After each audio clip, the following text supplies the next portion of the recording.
Okay. Advice for new nurses and I guess nursing students is something you can start working on.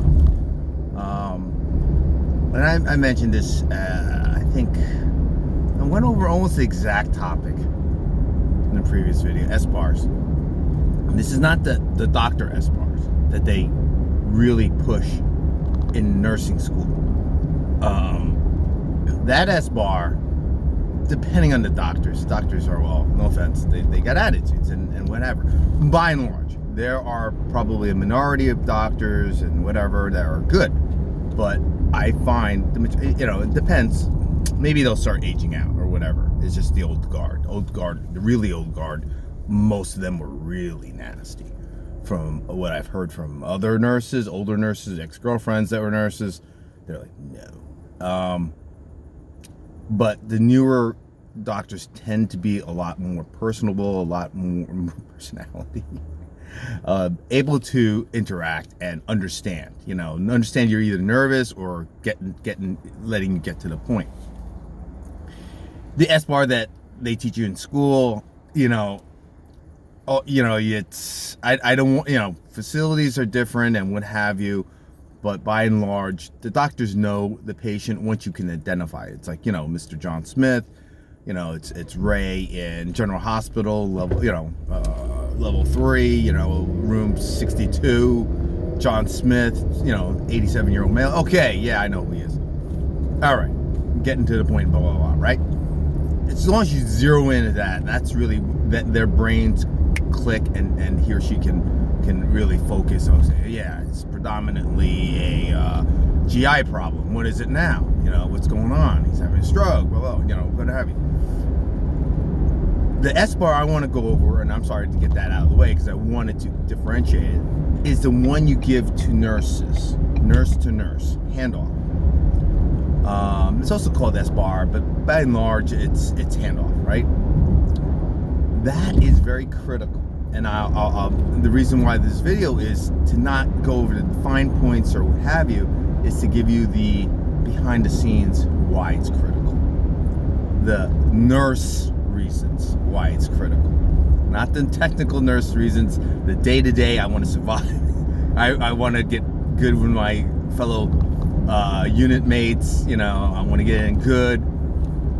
Getting to give good handoff back and forth is critical because nurses want to get the F out.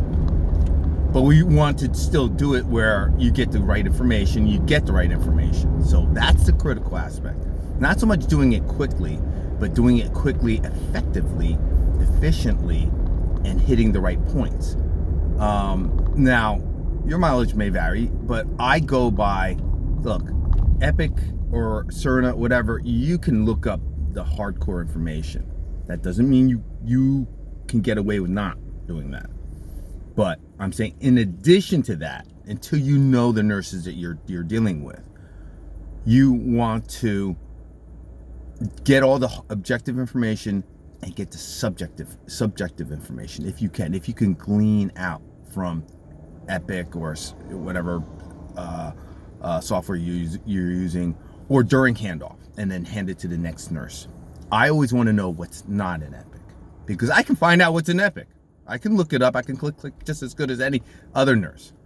But I still go over the objective stuff. They don't have to necessarily do that unless I miss something. That's rare in a blue moon for the objective stuff. It's the non-Epic stuff that I'm like, holy crap, I didn't know that, or oh my god, oh she's a former surgeon. Oh, he's an administrator's husband. Stuff like that where I'm like, okay, well, I want to know the dirt. I want to know the tea, so I can be aware for that. They like their coffee, with half and half and sweet and low. That might sound stupid, but making the patient calm, content, and happy is actually half of it. If they're agitated, and I'm just using that stupid example, but I'm saying like they have to void. They have to, they're hungry or they're thirsty. They're going to be agitated if they can't articulate that. And that's not necessarily a demented patient. someone who's got aphasia, it gets very frustrating. Imagine you being strapped down to your chair, and your kids are running around wild, and you're trying to go to the bathroom and you can't, but you need help and whatever. Are you hungry? You're thirsty? You're dying of thirst? It gets very frustrating for the patients, and we have to take that into account. So you try to anticipate that, try to figure that out. Good handoff will tell you certain things like that, and get you through that. Once you get good at that, nurses will want to work with you versus avoid you. Charges will tend to want you to be their little pets. They want to be near you. Although I'm charged now and then, I don't do that, I don't play that, but I know there are certain charges that do that. They're like, oh, it's Ray. No, I'm giving him a report. Get away. And they literally push other people aside and say, oh, no, I'm giving you a report. You're fast, you're quick, boom, boom, boom. I want to get the hell out. That's what, they don't say that, but that's what they want. It's all about quickness, efficiency, getting the hell out of the job and going home. So learning to give good handoff will pay off, yes, objectively in the workplace, but also in building relationships, because nurses will favor you.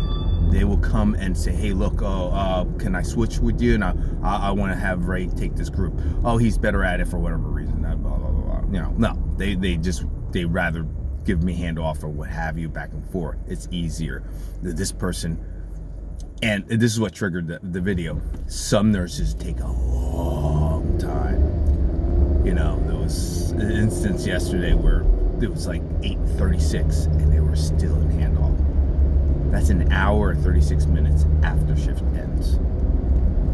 Thank God the nurse coming off shift was not coming back last night. It was just horrible. It was my friend. I was like, I felt so bad for him. I was like, oh my God. And it's not that it was a bad handoff in a sense, because I know the two nurses in question. The day nurse was very, very diligent. She's very meticulous. She's a great nurse, but she takes forever. And we have a couple nurses. We had another nurse even worse. Average 2 hours. No shit.